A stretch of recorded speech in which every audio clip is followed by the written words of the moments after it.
आज 30 दिसंबर का दिन है। हम सभी भारतीयों के लिए गौरव का दिन है।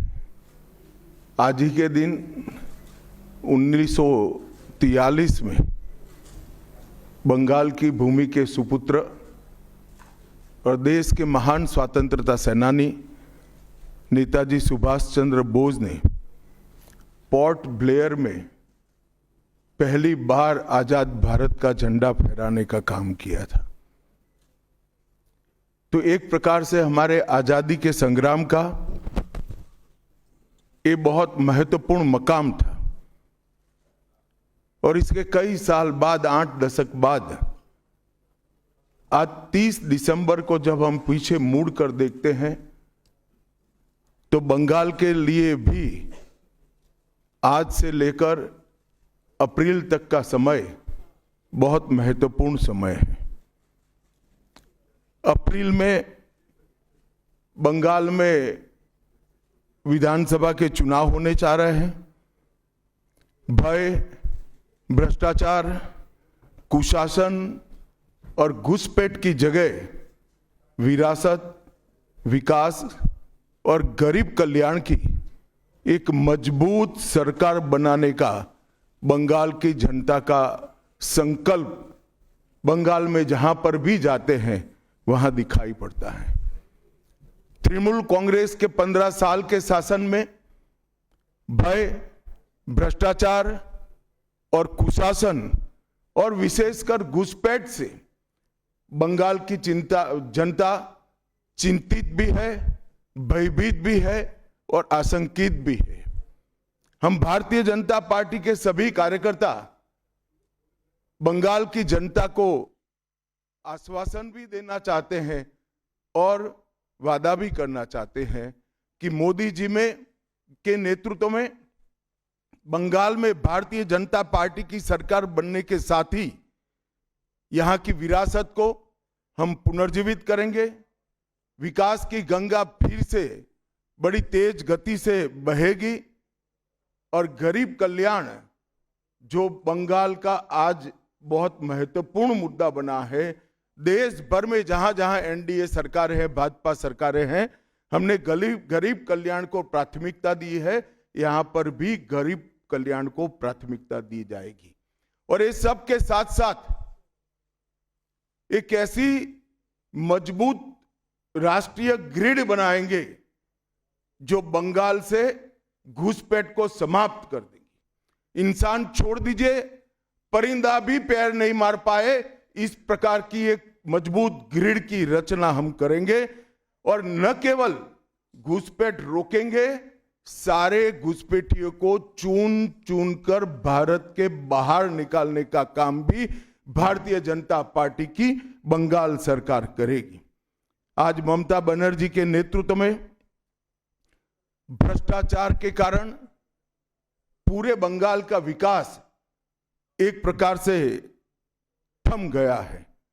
मोदी जी की सारी लाभकारी योजनाएं जो पूरे देश में गरीबी का उन्मूलन कर रही है, यहां पर टोल सिंडिकेट के भेंट चढ़ चुकी हैं और हर योजना डेड एंड पर पहुंच चुकी है।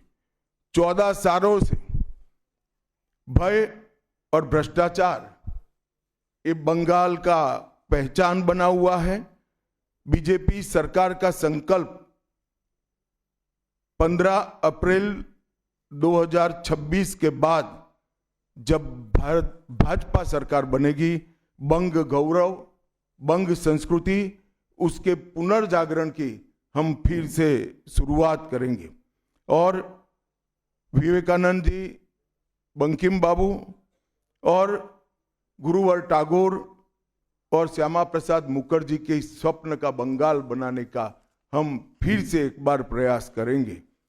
और आज मैं फिर से एक बार कहना चाहता हूं, भारतीय जनता पार्टी के लिए ये बंग भूमि बहुत पवित्र और बहुत मायने रखने वाली है, क्योंकि हमारी स्थापना, भारतीय जनता पार्टी की स्थापना, भारतीय जनसंघ की स्थापना यही बंग भूमि के बड़े नेता श्यामा प्रसाद मुखर्जी ने की है।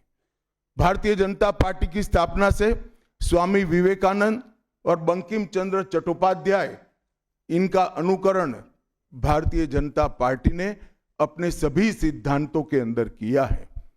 मित्रों, आज जब मैं कह रहा हूं कि इस बार 26 के बंगाल के विधानसभा चुनाव में बंगाल में हमारी सरकार बनेगी, इसका मजबूत आधार भी भारतीय जनता पार्टी के पास है।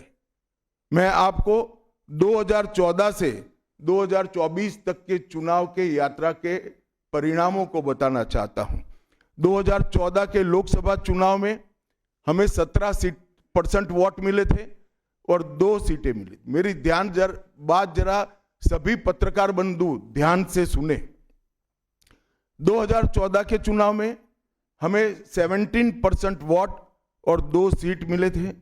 2016 के विधानसभा चुनाव में हमें 10% वोट मिले और विधानसभा की केवल 3 सीटें मिली थी। फिर 14 से 19 के बाद 19 के लोकसभा चुनाव में हमें 41%, 41% वोट मिले और 18 सीटें मिली। और 21 के विधानसभा चुनाव में हमें 38 वोट मिले और 77 सीटें मिली। ये बहुत बड़ा अंतर है। जिस पार्टी को केवल 3 सीट मिले थे, वो पार्टी 5 साल के ही अंतराल में 77 सीट प्राप्त करी। और इसका नतीजा देखिए, कांग्रेस, जिसकी एक प्रकार से स्थापना ही बंगाल से शुरू हुई, वो कांग्रेस पार्टी बिग जीरो पर पहुंच गई और 34 साल तक शासन करने वाला कम्युनिस्ट गठबंधन भी एक भी सीट प्राप्त नहीं कर पाया और हमने मुख्य विपक्ष का स्थान प्राप्त किया। आज शुभेंदु जी मेरे साथ यहां पर बैठे हैं, वो हमारे प्रतिपक्ष के नेता हैं।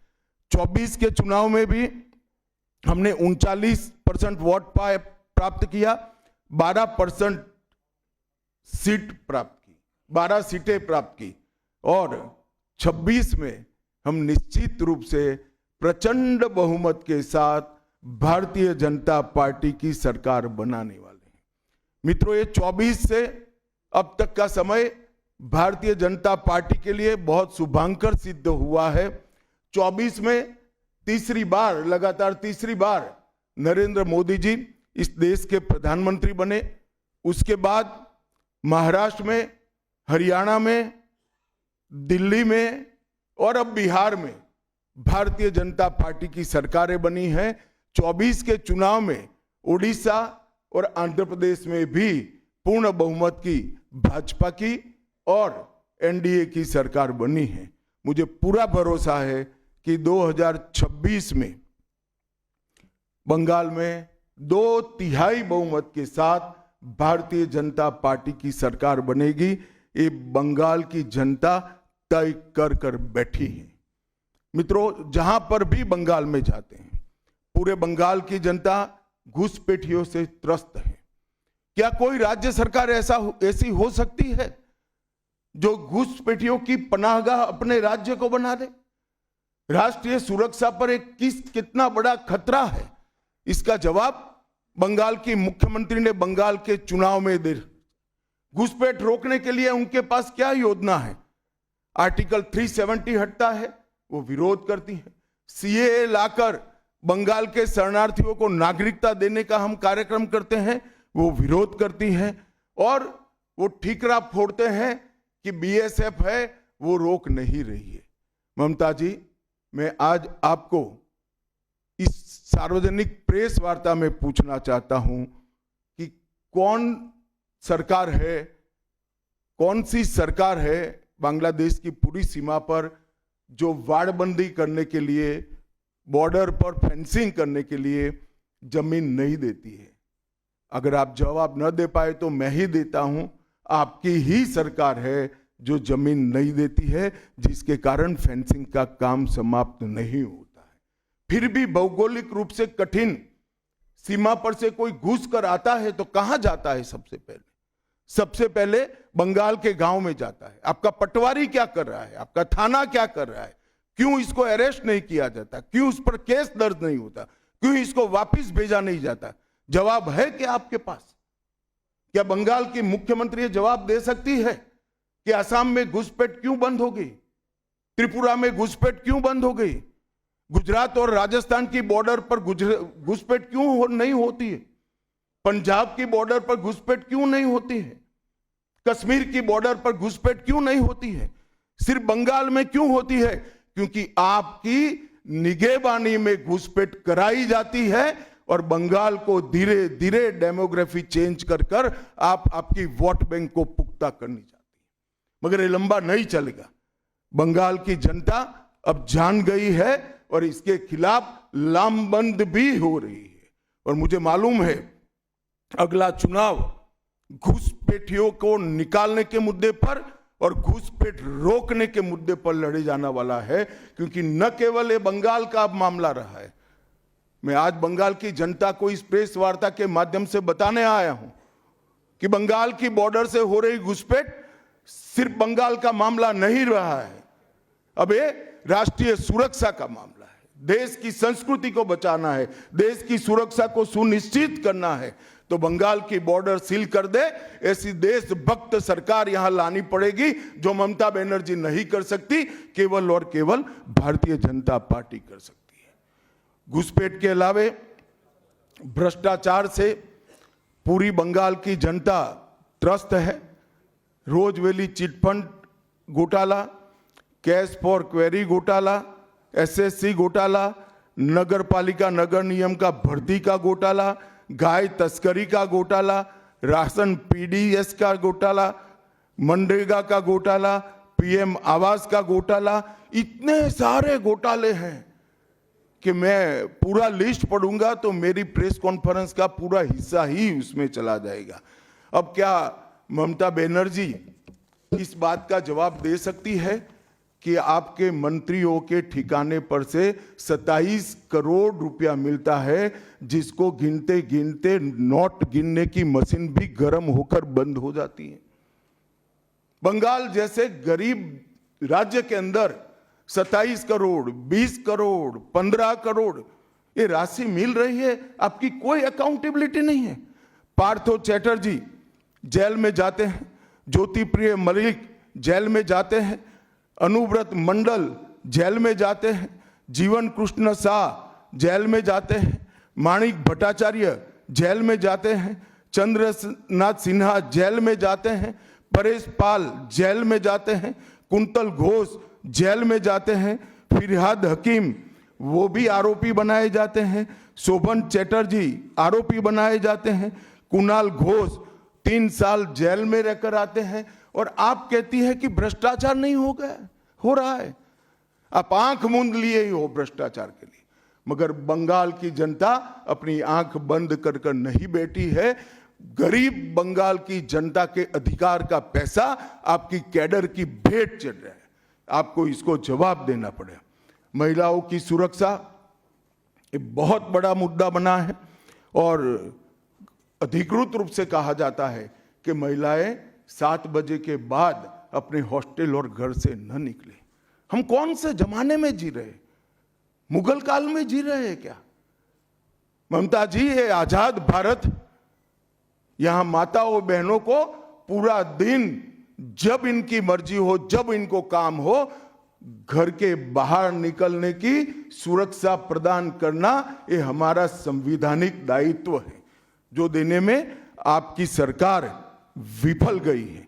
आरजी कर मेडिकल कॉलेज का मामला हो, संदेश खाली का मामला हो, दुर्गापुर मेडिकल कॉलेज का मामला हो, साउथ कॉलेज लॉ कॉलेज का मामला हो, हर जगह बेटियां असुरक्षित हैं और ढेर सारे लोग और ढेर सारी माताएं बहनें ये अत्याचार से तंग आ चुकी है, असुरक्षा से तंग आ चुकी, वो भी राह देख रही है कि कब वोट देने का अधिकार आए और हम इन निकम्मी तृणमूल कांग्रेस की सरकार को हटा दें।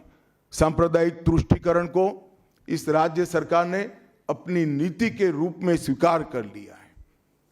अब मरहम लगाने का प्रयास हो रहा है, मैं सुबह से देख रहा हूं।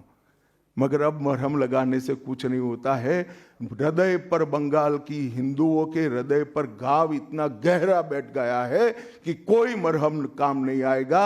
अब आपका जाने का समय तय हो गया है। यहां तक इंतहा कर दी, यहां तक कि पार्लियामेंट में वंदे मातरम पर चर्चा होती है।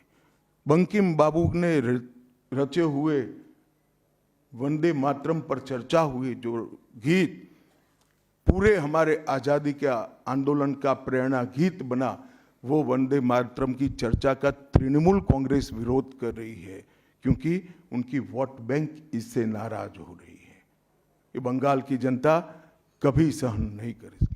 एक जमाना था मित्रों कि भारत के जीडीपी में बंगाल का योगदान 10.5% था और तीसरे नंबर पर था। जीडीपी में योगदान की दृष्टि से हमारा बंगाल तीसरे नंबर पर था। तीसरे नंबर पर से सरक कर ये 49 साल में वो 22वें नंबर पर आ गया। अब नीचे कोई जगह ही नहीं बची। बंगाल का इतना आर्थिक पतन कभी नहीं हुआ है। ये कम्युनिस्टों के शासन के पहले, तृणमूल के शासन के पहले प्रति व्यक्ति बंगाल की आय राष्ट्रीय औसत से 127% ज्यादा थी। 127%। देश में नागरिक 100 रुपया कमाता था तो बंगाल में 127 रुपया कमाता था। आज देश का नागरिक 100 रुपया कमाता है तो बंगाल का नागरिक 73 रुपया कमाता है। ममता जी, आपको इसको जवाब देना पड़ेगा। हर प्रकार के उद्योग की शुरुआत एक जमाने में इस सुजलाम सुफलाम भूमि से हुआ था और इसी के आधार पर सोनार बांग्ला की परिकल्पना की जाती थी। वो बंगाल में आज भ्रष्टाचार, घुसपैठ और टोलबाजी के कारण सारी इंडस्ट्री वापस जा रही है। केंद्र सरकार की योजनाएं लागू करने में उनको अपनी वोट बैंक गंवाने का डर है। पीएम किसान देरी से लागू किया, बंगाल के किसानों का 10,000 करोड़ रुपया चला गया। आयुष्मान भारत आज तक लागू नहीं किया और बहुत आयुष्मान भारत से बहुत एक प्रकार से कमियां वाली स्वास्थ्य साथी की स्कीम लागू की है। मुझे बताइए, कोई बंगाल का नागरिक भारत में कहीं जाता है और बीमार पड़ गया, स्वास्थ्य साथी स्कीम उसको बाहर के अस्पताल में इलाज करवा पाएगी क्या? नहीं करवा पाएगी। क्या गुनाह किया है बंगाल के गरीबों ने? देश भर के गरीबों को 5 लाख तक की पूरे स्वास्थ्य की गारंटी मिल रही है। अरे कई राज्यों ने किया कि केंद्र 5 लाख दे रहा है, उन्होंने और 5 लाख जोड़ दिए। आप केंद्र के 5 लाख इसलिए स्वीकार नहीं करना चाहते हो कि नरेंद्र मोदी से आपको डर है। डर तो ठीक ही है, क्योंकि मोदी जी की लोकप्रियता बंगाल में दिन प्रतिदिन बढ़ती है, मगर इसके कारण गरीबों का आप नुकसान कर रही हो। वो बंगाल के गरीब जरूर। हिंसा और प्रतिशोध की राजनीति, पूरा देश ऐसी आशा करता था कि यहां से कम्युनिस्ट जाने के बाद हिंसा और प्रतिशोध की राजनीति समाप्त हो जाएगी, मगर हुआ उल्टा। इन्होंने तो कम्युनिस्टों को भी अच्छा कहला दिया। मित्रों, अब तक 300 से अधिक भारतीय जनता पार्टी के कार्यकर्ता मारे गए हैं। 21 के चुनाव के बाद लगभग 3000 कार्यकर्ता विस्थापित बनकर आज भी अपने गांव में नहीं लौटे हैं। उनको दबाव बनाया जाता है कि आप तृणमूल का झंडा उठाओ तभी गांवों को रहने देंगे। क्या ये स्वस्थ लोकतंत्र की निशानी है? कोई व्यक्ति अपने किसी राजनीतिक दल में काम करना है, वो स्वतंत्र रूप से तय नहीं कर पाएगा। वो ममता जी मुख्यमंत्री की चैम्बर से तय करेगी क्या? ममता जी, जितना भी प्रताड़ना करना हो करो, बंगाल की जनता अब तय कर कर बैठी है। इन्होंने भाजपा के कार्यकर्ताओं को हर तरह से प्रताड़ित किया, यहां तक कि महिलाओं पर बलात्कार भी किए गए। मैं अपना रिपोर्ट नहीं दे रहा हूं, नेशनल ह्यूमन राइट कमीशन का रिपोर्ट है। इसका भी जवाब ममता जी को देना पड़ेगा। ममता जी ने सारी संवैधानिक औचित्य को समाप्त कर दिया। किसी भी राज्य में प्रधानमंत्री जाते हैं तो वो देश के प्रधानमंत्री होते। कई राज्यों में हमारी सरकार नहीं, कहीं ऐसा व्यवहार नहीं होता। वंदे भारत ट्रेन देने प्रधानमंत्री आते हैं, ममता जी स्टेज पर नहीं जाती हैं। कई प्रकार के भारत सरकार के सुप्रीम कोर्ट के आदेश से बने हुए, मेरी बात ध्यान से सुनिएगा, सुप्रीम कोर्ट के आदेश से बने हुए भारत सरकार के डीओपीटी के रूल्स ये तोड़ देती है, मरोड़ देती है। डीजीपी और मुख्य सचिवों की अपॉइंटमेंट में मनमानी करती है। रिटायर्ड होने के बाद सलाहकार बनाकर प्रॉक्सी डीजीपी और प्रॉक्सी सीएस बैठाने का काम करती है। ये 34 साल कम्युनिस्टों का शासन और 15 साल टीएमसी का शासन, ये केंद्र विरोधी मानसिकता बंगाल की जनता में खड़ा कर हमारी संविधान की स्पिरिट थी, उस स्पिरिट का कंप्लीट इन्होंने अनादर करने का काम किया है। ममता बनर्जी के शासन में सिंडिकेट, तोलबाजी, कट मनी, न केवल वो सिस्टम को बढ़ावा दिया है, यहाँ कमाई करने का अधिकार एक ही व्यक्ति को है, भाईपों को है, और किसी को कमाई करने का अधिकार नहीं है। सब में हिस्सेदारी देनी पड़ती है। बंगाल एक जमाने में सब बात में सबसे पहले था। सबसे पहला मोटर कारखाना पश्चिम बंगाल में लगा। सबसे पहला पावर प्लांट 1887 में बंगाल में लगा। सबसे पहली कोयलरी बंगाल में आई। सबसे पहला स्टील प्लांट बंगाल में लगा। देश की सबसे पहली हाई राइज बिल्डिंग बंगाल में बनी। देश की सबसे पहली जूट मिल बंगाल में बनी। देश की पहली मेट्रो ट्रेन बंगाल में आई। एक ही शहर में 2 पोर्ट एक ही जगह है, बंगाल में है। और देश की सबसे पहली आधुनिक यूनिवर्सिटी कलकत्ता यूनिवर्सिटी भी बंगाल में बनी। और विश्व प्रसिद्ध विश्व भारती यूनिवर्सिटी भी, जिसने भारतीय शिक्षा के कंसेप्ट को जमीन पर उतारा, वो भी बंगाल में बनी। मगर ममता जी, आप गौरव मत करिएगा, इसमें से कुछ आपके समय में नहीं हुआ है। ये जो करने वाले थे, उनके पूरे रिदम को, इनकी लय को, बंगाल की विकास की गति को तोड़ने का आप काम करें।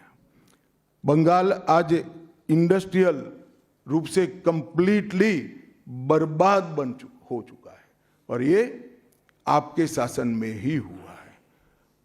आधा अधूरा तो कम्युनिस्ट बेचारे कर गए थे, आपने तो पूरा ही समाप्त कर दिया। सिंडिकेट राज, तालेबाजी, शत्रुतापूर्ण माहौल, इसके कारण 2011 से 25 के बीच में 7000 से ज्यादा कंपनियां बंगाल छोड़कर बंगाल के बाहर चली गई। और मित्रों, ये बहुत बड़ा सेटबैक बंगाल के आर्थिक विकास के लिए है। मित्रों, बंगाल स्वामी विवेकानंद, बंकिम चंद्र चट्टोपाध्याय, शरद चट्टोपाध्याय, महर्षि अरविंद, ईश्वर चंद्र विद्यासागर और कवि गुरु टैगोर जैसे महापुरुषों की धरती है। यही धरती पर नेताजी सुभाष चंद्र बोस, अमर शहीद खुदीराम बोस, वाघा जतीन, रविंद्रनाथ सन्याल, रास बिहारी बोस, मास्टर सुरेसेन, प्रफुल्ल चाकी, वीणा दास, कल्पना दत्त, ये सभी ने देश की आज़ादी के लिए आहलेख जगाया था। यहीं पर कई सारे फिल्मकार मिले, संगीतकार मिले, चित्रकार मिले। इस भूमि ने कई सारे दुनिया को प्रभावित करने वाले संत भी दिए। वो बंगाल आज ऐसे कगार पर पहुंच गया है कि अगर एक घुसपैठ की बयार रोकी नहीं गई तो बंगाल का अस्तित्व भी खतरे में है। ऐसा स्पष्ट रूप से समाज जीवन को जानने वाले सभी लोग मानते हैं। और अंत में मैं बंगाल की जनता को फिर से एक बार कहना चाहता हूं कि बंगाल के अस्तित्व पर तो घुसपैठिया संकट है ही है, बंगाल की संस्कृति पर एक घुसपैठिया संकट है ही है, परंतु अब ये संकट केवल बंगाल तक सीमित नहीं रहा है, पूरे देश तक ये संकट आगे बढ़ गया है। मेरा आप सभी से करबद्ध निवेदन है, आपने लंबे समय तक कांग्रेस को मौका दिया, 34 साल तक कम्युनिस्ट पार्टी को मौका दिया, 15 साल तक ममता बनर्जी को मौका दिया। इनका ट्रैक रिकॉर्ड नीचे नीचे नीचे गिराने का है, अब इससे नीचे कोई जगह नहीं बची है। और भारतीय जनता पार्टी का रिकॉर्ड है, जहां भारतीय जनता पार्टी की सरकारें आई वो राज्य बीमारू राज्यों में से समृद्ध राज्य बनने की कगार में आगे बढ़े हैं। पूरा देश मोदी जी के नेतृत्व में आगे बढ़ रहा है, पूरा देश मोदी जी के नेतृत्व में सुरक्षित हो रहा है, पूरे देश में भारत की संस्कृति, भारत के धर्म, भारत की भाषाएं मोदी जी के नेतृत्व में आगे बढ़ रही है, फल फूल रही है। बंगाल की जनता को मैं विनती करता हूं कि मोदी जी के नेतृत्व में पूर्ण बहुमत की, प्रचंड बहुमत की एक भारतीय जनता पार्टी की सरकार बनाइए। हम कवि गुरु की कल्पना का, विवेकानंद की कल्पना का, बंकिम बाबू की कल्पना का बंगाल बनाएंगे, सोनार बांग्ला बनाएंगे और निश्चित रूप से काम भारतीय जनता पार्टी की सरकार ही कर सकती है, ऐसा मेरा विश्वास है। तो फिर से एक बार समग्र बंगाल की जनता को करबद्ध निवेदन मैं करना चाहता हूं कि बंगाल में हमें पूर्ण बहुमत दीजिए। बंगाल और पूरी भारत को सुरक्षित करने के लिए ये चुनाव में बाकी सारी चीजें छोड़कर भारतीय जनता पार्टी को जिताने का काम करिए। धन्यवाद। कौन बोलते जाओ नाम भाई? आनंदबाजार कोई जल्दबाजी मत करना, मैं समय लेकर आया हूं, आराम से बात करूंगा। राजू चक्रवर्ती बर्तमान।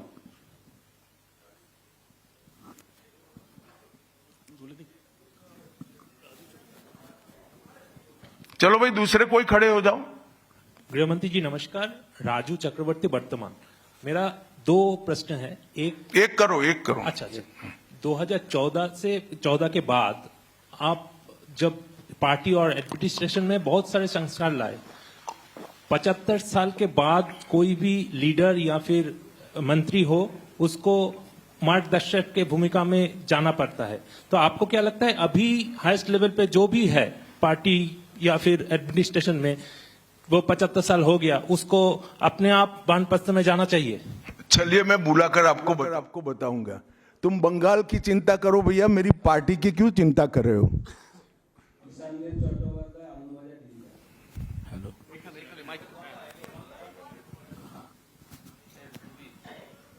Amit ji, there is anxiety among the Motua communities regarding the papers and documents to be produced in the SIR process.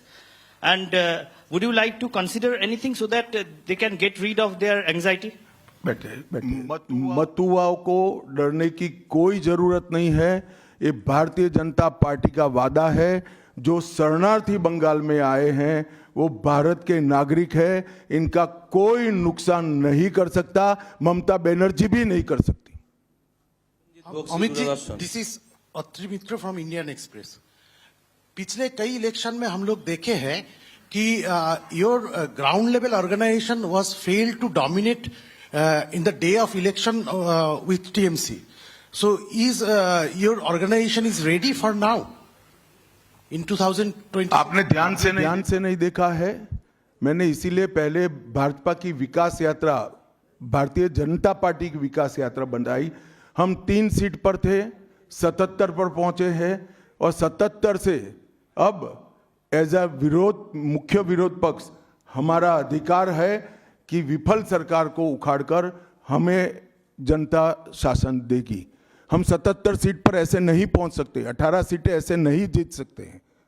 हमारा काम बूथ तक पहुंच चुका है, इसी के कारण हमें सफलता मिली है। प्रसन्नजीत बख्शी, दूरदर्शन। आप विकास की बात कर रहे थे। हम अलग अलग शहर में जब मेट्रो की बात करते हैं तो हम मेट्रो की सूचना, घोषणा देखते हैं और बाद में 2-3 महीने बाद मेट्रो चढ़ते हैं। लेकिन कोलकाता में हम देखते हैं कि हम बचपन से मेट्रो का काम चलते रहते हैं और खास तौर से मैं जब ऑफिस जाता हूं देखता रहता हूं कि एक जगह है जहां पे मेट्रो का काम आधा अधूरा पिछले कई सालों से है और 2-3 बार हाईकोर्ट का इंटरवेंशन के बावजूद भी वो काम हो नहीं पा रहा है और इसीलिए कई सारे जो यात्री है काफी उसका दिक्कत हो रही है। तो ये जो यहाँ पे विकास का काम इस तरह से केंद्र और प्रदेश की खींचतानी में रुकावट देखते हैं, इसमें कैसे इसका इलाज किया जाता है? बैठ जाइए।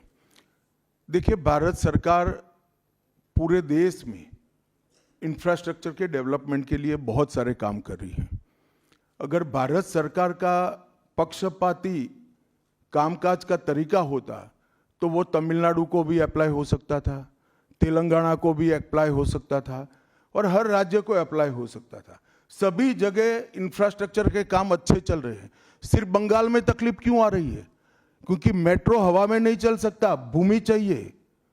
भूमि पर जो एंक्रोचमेंट है वो खाली कराने का काम राज्य सरकार का है। यहां भारत सरकार जो भी योजना लाए इसका विरोध करना, ये मानसिकता से सरकार चल रही है, जो बंगाल का भी भला नहीं कर रही है, देश का भी भला कर रही है। क्यों तमिलनाडु की मेट्रो में प्रॉब्लम नहीं हो रहा है? क्यों तेलंगाना की मेट्रो में प्रॉब्लम नहीं हो रहा है? यूपी में लखनऊ में मेट्रो तब लगी जब अखिलेश जी मुख्यमंत्री थे, वहां पर भी प्रॉब्लम नहीं हुआ।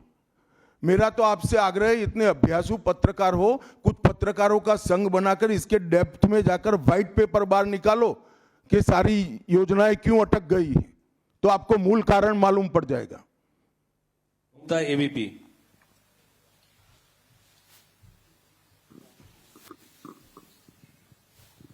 अमित जी, अभी आपने वंदे मातरम की चर्चा का जिक्र किया, लेकिन उसके साथ में जो है एक चर्चा और हुई थी, जी राम जी जो अभी जो कानून की शक्ल ले चुका है, उस दौरान भी जो है ममता बनर्जी और अभिषेक बनर्जी लगातार ये कहते रहे कि सरकार, केंद्र सरकार से फंड ही नहीं आता तो हम विकास कैसे करें, वो फंड रोकना और उसका विरोध किया। देखिए भाई, इनके विरोध को अब देश में कोई गंभीरता से नहीं ले रहा है। अगर कोई एक स्टेटमेंट भारत सरकार करेगी कि भारत देश कोई भी क्षेत्र में सबसे पहले आएगा तो भी ये विरोध करेंगे। विरोध उनका स्वभाव हो चुका है। इनके विरोध को कोई गंभीरता से नहीं ले रहा है, ना जमीन पर इसका कोई विरोध का असर दिख रहा है। लोहिया, एनडीटीवी। गृहमंत्री जी नमस्कार। पहला सवाल ये है कि कई ऐसी केंद्र की स्कीम्स आती हैं जिनको बंगाल में इम्प्लीमेंट नहीं किया जाता है। कहा जाता है कि केंद्र कोऑपरेट नहीं कर रहा है, और ये भी कहा जा रहा है कि अगर भारतीय जनता पार्टी की सरकार आई बंगाल में तो जो तृणमूल कांग्रेस की कल्याणकारी स्कीम्स हैं उन्हें रोक दिया जाएगा। आप कैसे देखते हैं इसको? देखिए, मैं बंगाल की जनता को ये अपप्रचार चल रहा है, इससे स्पष्ट रूप से भारतीय जनता पार्टी की ओर से कहना चाहता हूं कि भारतीय जनता पार्टी की सरकार बनने के बाद अभी की जो सरकार जो स्कीमों के नाम से जो कुछ भी चला रही है, एक भी स्कीम बंद नहीं होगा। और हमारे घोषणा पत्र में हम जितने भी स्कीमें करेंगे उसको जमीन पर उतारेंगे। ये हमारा रिकॉर्ड है, ट्रैक रिकॉर्ड है देश भर में। उज्जवल राय, एएनआई। सर, आपने सबसे पहले ही घुसपैठियों की बात की है, जो सबसे बड़ा मुद्दा देश के लिए भी है, और खासकर पश्चिम बंगाल जिस तरह से बांग्लादेश का अभी मौजूदा हालात है उसको देखते हुए। लेकिन जो सवाल आपने किया है उस पे प्रतिक्रिया ये मिलती है कि बीएसएफ तो केंद्र के अधीन है। आखिर ये विरोधाभास तुम कहां भाभी जी को याद करते थे? मैंने पहले ही जवाब दे दिया। बीएसएफ जब तक फेंसिंग नहीं होती है तब तक बीएसएफ सुरक्षा नहीं कर सकती। बीएसएफ को भूमि देनी पड़ेगी फेंसिंग के लिए भारत सरकार को। मेरे स्तर पर मैंने 7 पत्र लिखे ममता बनर्जी को। ये 6 साल के अंदर 3 बार गृह सचिव यहां आकर मीटिंग कर गए चीफ सेक्रेटरी से।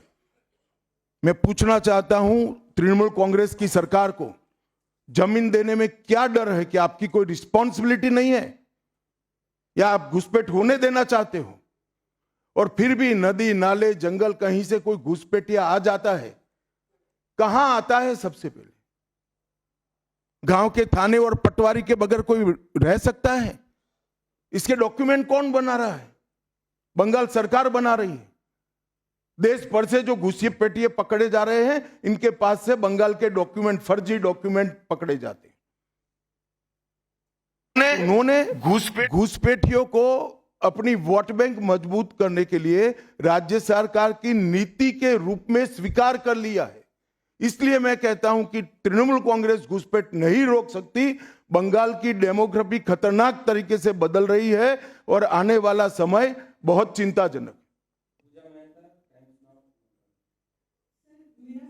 2026 के चुनाव से पहले बंगाल में मंदिर मस्जिद की राजनीति शुरू हुई है। आपको पता होगा मुर्शिदाबाद में बाबरी मस्जिद का। एक मिनट। मंदिर और मस्जिद दोनों की राजनीति कौन कर रहा है? एक तृणमूल से निकले हुए एमएलए कर रहे हैं और एक तृणमूल कांग्रेस कर रही है। तो सवाल का एड्रेस गलत है, सवाल तो सही है। निर्माण से बंगाल और भारत में शांति का माहौल बिगड़ सकता है। देखिए, चुनाव के वक्त ये सब करने की परंपरा कितनी उचित है वो बंगाल की जनता को तय करना पड़ेगा, मगर मुद्दा यहां तक सीमित नहीं हुआ है। युवाओं की रोजगारी का है, महिलाओं की सुरक्षा का है, घुसपैठ का मुद्दा है, भ्रष्टाचार का मुद्दा है, इंडस्ट्रीज के पलायन का मुद्दा है, गिरते जा रहे इंफ्रास्ट्रक्चर के स्तर का मुद्दा है। ढेर सारे मुद्दे हुए, कहीं से बच नहीं सकते।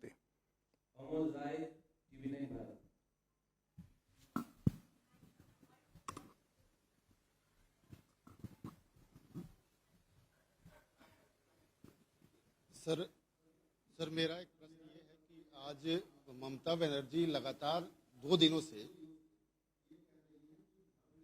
का एक अपना स्वभाव है, लेकिन उनपे जो है तुष्टीकरण का आरोप लगाया जा रहा है और लगातार वो पहले भी मंदिर एक बनवाई है अभी उड़ीसा के तर्ज पे, और दूसरा एक और घोषणा उन्होंने कर दिया महाकाल मंदिर बनाने का। तो चुनाव की दृष्टि से क्या आपको लगता है कि इसका मैं तो भाई किसी भी कारण से मंदिर बनाते ही इसका स्वागत करता हूं, मगर बहुत देरी कर दी है उन्होंने।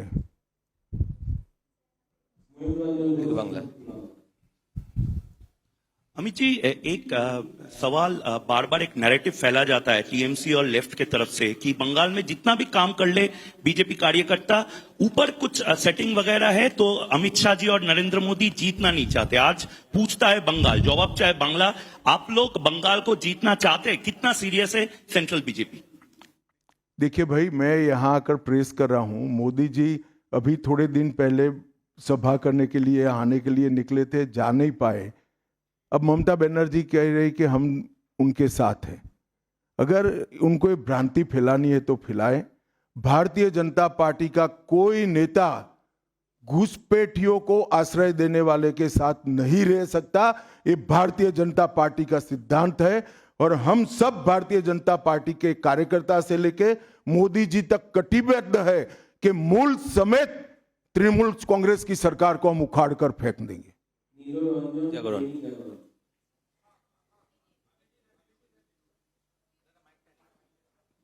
जी मैं ये अभी आप कह रहे थे कि 3000 जो हैं भाजपा के कार्यकर्ता जो हैं घर छोड़कर भागना पड़ा उनको इलेक्शन के कारण। 300 की हत्या भी हुई है। फ्री एंड फेयर इलेक्शन कैसे होगा अगर मतलब लोग जा ही नहीं पाएंगे बूथ पर? तो देखिए, ऐसी ही नीतियां अपनाई थी कम्युनिस्टों ने, मगर सत्ता परिवर्तन हुआ या नहीं हुआ। ऐसी ही नीतियां अपनाई थी उत्तर प्रदेश में समाजवादी पार्टी ने, सत्ता परिवर्तन हुआ या नहीं हुआ। लोकतंत्र में जनता महान होती है और जनता जब तय कर सकती है, कर लेती है, किसी भी तानाशाह का कुछ नहीं चलता। CNN news 18। तो बड़ी खबर आपकी टीवी स्क्रीन पर। केंद्रीय गृह मंत्री अमित शाह को भी आपने सुना प्रेस कॉन्फ्रेंस करते हुए सोनार बांग्ला की बात कहते हुए और ये कहते हुए कि बंगाल में 2026 में बीजेपी की सरकार बनेगी, 2/3 बहुमत से हम सरकार बनाएंगे। ममता ने बंगाल को घुसपैठियों का पनाहगाह बना दिया। घुसपैठ के मुद्दे पर, भ्रष्टाचार के मुद्दे पर, लॉ एंड ऑर्डर के मुद्दे पर जोरदार हमला बोलते हुए केंद्रीय गृह मंत्री अमित शाह ने पश्चिम बंगाल की मुख्यमंत्री ममता बनर्जी और उनकी सरकार पर, साथ ही साथ उन्होंने ये भी कहा कि किस तरीके से ममता के जाने का समय हो गया है, घुसपैठियों से बंगाल का अस्तित्व खतरे